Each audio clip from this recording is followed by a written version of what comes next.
Hello guys, അപ്പോൾ എല്ലാവർക്കും എൻ്റെ പുതിയ വീഡിയോയിലോട്ടേക്ക് സ്വാഗതം. ഇന്ന് എൻ്റെ വീട്ടിൽ കുറച്ച് ശീമച്ചക്ക പരിവരിപ്പുണ്ട്. അതിനെ വെച്ചിട്ട് എൻ്റെ അമ്മനെ കൊണ്ട് ഫ്രൈ ചെയ്തെടുപ്പിക്കണം. അതാണ് ഇന്നത്തെ വീഡിയോ.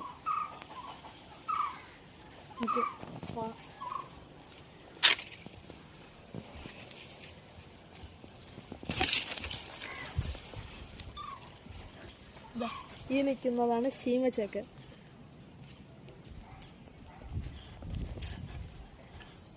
തോനയിപ്പുണ്ട്. ഇത്രയൊന്നും പറക്കാൻ പറ്റൂല. ഒരു 2-3 എണ്ണമൊക്കെ എടുത്തിട്ട് പറക്കണം.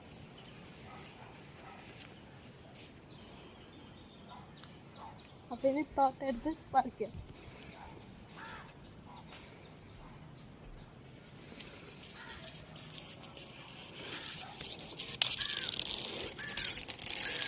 പഠിക്കാമല്ലോ.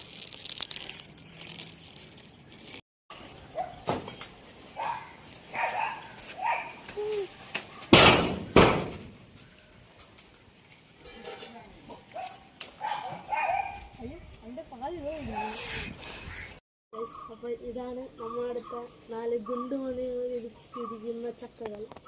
ഞാൻ എൻ്റെ കൊള്ളാമോ?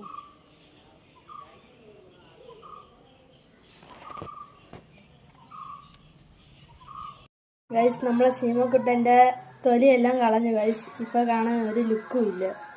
ഇപ്പോൾ ഭംഗിയെല്ലാം പോയി കാണുമ്പോൾ.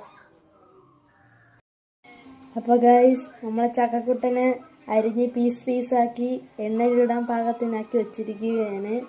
ഇനി ഇതിനെ എണ്ണയിലിട്ട് വറക്കണം. ഗൈസ്, നമ്മളെ ശീമക്കുട്ടന്മാരെ ഞാൻ എടുത്ത് എണ്ണയിലെടുത്തിട്ടിട്ടുണ്ട്. ഇത് മൊരിഞ്ഞ് നല്ല സുന്ദര കുട്ടന്മാരായിട്ട് വരും. അപ്പോൾ ഗൈസ്, നമ്മളെ ശീമച്ചക്ക വറുത്തത് ഇതാ ഇവിടെ ചൂടോടെ നമ്മളെ പ്ലേറ്റ് ഇരിപ്പുണ്ട്. ഇനി ഇതൊന്ന് കഴിച്ച് ടേസ്റ്റ് ചെയ്ത് നോക്കാം.